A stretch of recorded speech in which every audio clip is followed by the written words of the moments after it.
अस्सलाम वालेकुम रहमतुल्लाहि व बरकातुहू। एक बादशाह था।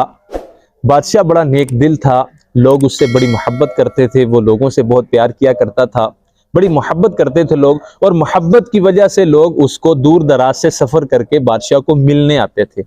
मुख्तलिफ़ किस्म के तहाइफ बादशाह को देते, बादशाह भी दिल खोल कर उनको इनाम व इकराम से नवाजा करता। लोग जब आते तो वो बड़ी मोहब्बत, शफ़क़त और पुरतिपाक अंदाज से लोगों को मिलता। तो जंगल में एक चरवाहा था, जब उसने ये सुना तो उसके दिल में ख्याल आया कि जैसे सब लोग बादशाह को मिलने जाते हैं तो मैं भी जाऊं। तो सोचा कि वहाँ तो लोग मुख्तलिफ़ किस्म के एक से बढ़कर एक कीमती तोहफे लेकर जाते हैं, तो मैं क्या लेकर जाऊं। अब दिन रात ये सोच रहा है कि क्या तोहफा लेकर जाऊं, किस तरह का तोहफा लेकर जाऊं, कहाँ से लेकर जाऊं।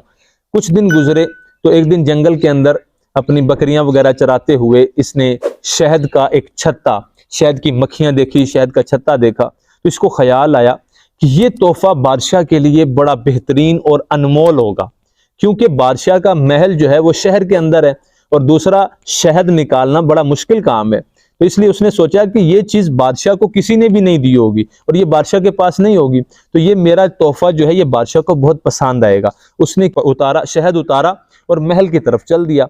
अब बादशाह से जब उसने मुलाकात की तो बादशाह ने भी उसको बड़ा गर्मजोशी के साथ उसका इस्तकबाल किया, उसके साथ बड़ी मोहब्बत से मिला। तो उसने बताया कि बादशाह, मैं आपके लिए एक तोहफा लेकर आया हूँ, और शहद का बर्तन खोल के उसने दिखाया कि मैं ये शहद आपके लिए लेकर आया हूँ। बादशाह ने जब ये शहद को देखा तो बड़ा बादशाह खुश हुआ, बादशाह ने शुक्रिया अदा किया।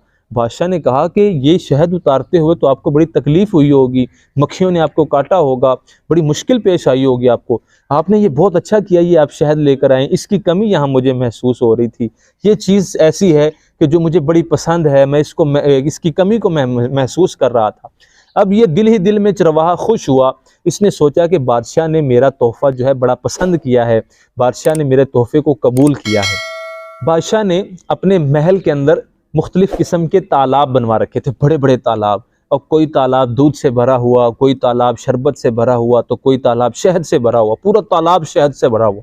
तो महल से जो वापसी का रास्ता था ना, जो लोग महल में मुलाकात के लिए आते, जब वो वापसी निकलते तो वो रास्ता कुछ इस तरह से था कि वो तालाब के पास से गुजर कर जाते और वहाँ से लोग अपना अपना जो चीज़ उनको चाहिए होती, शहद, दूध, शरबत, पानी, जो भी, वो वहाँ से लेते और पीते और ले जाते।